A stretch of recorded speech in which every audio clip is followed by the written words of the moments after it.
Lung చెడిపోవడం అనేది destroyed lung అని కూడా అంటాము మా భాషలో. సో యూజువలీ ఏమవుతుందంటే ఇంతకుముందు ట్యూబర్క్లోసిస్ ఆర్ క్షయవ్యాధి వచ్చిన వాళ్ళకి ట్రీట్మెంట్ సరిగ్గా తీసుకోకపోవడం వల్ల లేదా ట్రీట్మెంట్ మధ్యలో మానేయడం వల్ల ఏమవుతుందంటే ఊపిరితిత్తుల్లో సగభాగము అనేది పాడైపోతుంది. సో పాడైపోయి ఏమవుతుంది, మూసుకుపోతుంది. సో యూజువలీ ఇలాంటి పరిస్థితుల్లో ఈ లంగ్ అనేది క్రానికలీ డ్యామేజ్, అంటే ఎన్నో సంవత్సరాల నుంచి ఏదైతే టీబీ వచ్చిందో అది ఎన్నో సంవత్సరాల నుంచి డ్యామేజ్ చేసి క్రానిక్గా మూతివేత అవుతుంది లోపల. సో దీన్ని లంగ్ డ్యామేజ్ అంటారు. సో దీన్ని మనం యాక్చువల్లీ రివర్స్ చేయలేం. So this is a permanent damage అండి. సో కాకపోతే దీన్ని మనం డయాగ్నోస్ చేయొచ్చు. ఎలా అంటే ఎక్స్రే తీయొచ్చు, సిటీ స్కాన్ తీయొచ్చు, తీసి ఎక్కడ ఈ లంగ్ కొలాప్స్ ఉంది లేదా లంగ్ డ్యామేజ్ ఉంది అనేది తెలుసుకోవచ్చు. అలాగే పల్మనరీ ఫంక్షన్ టెస్ట్, అంటే ఊపిరితిత్తుల కెపాసిటీ డిటర్మైన్ చేసే టెస్ట్ ఉంటుంది. సో ఒక మెషిన్ ఉంటుంది, ఆ మెషిన్లో మనం 6 సెకండ్లు ఊదాలి.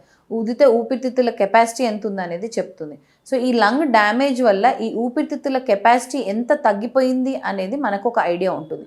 సో ఒకవేళ పేషెంట్కి దమ్ము ఆయాసం ఉందనుకోండి, సో దాన్ని బట్టి ఈ పల్మనరీ ఫంక్షన్ టెస్ట్లో ఎంత సివియారిటీ ఉంది, మైల్డ్ ఉందా, మోడరేట్ ఉందా, సివియర్ ఉందా, లోపల ఊపిరితిత్తుల అబ్స్ట్రక్షన్ అనేది తెలుస్తుంది.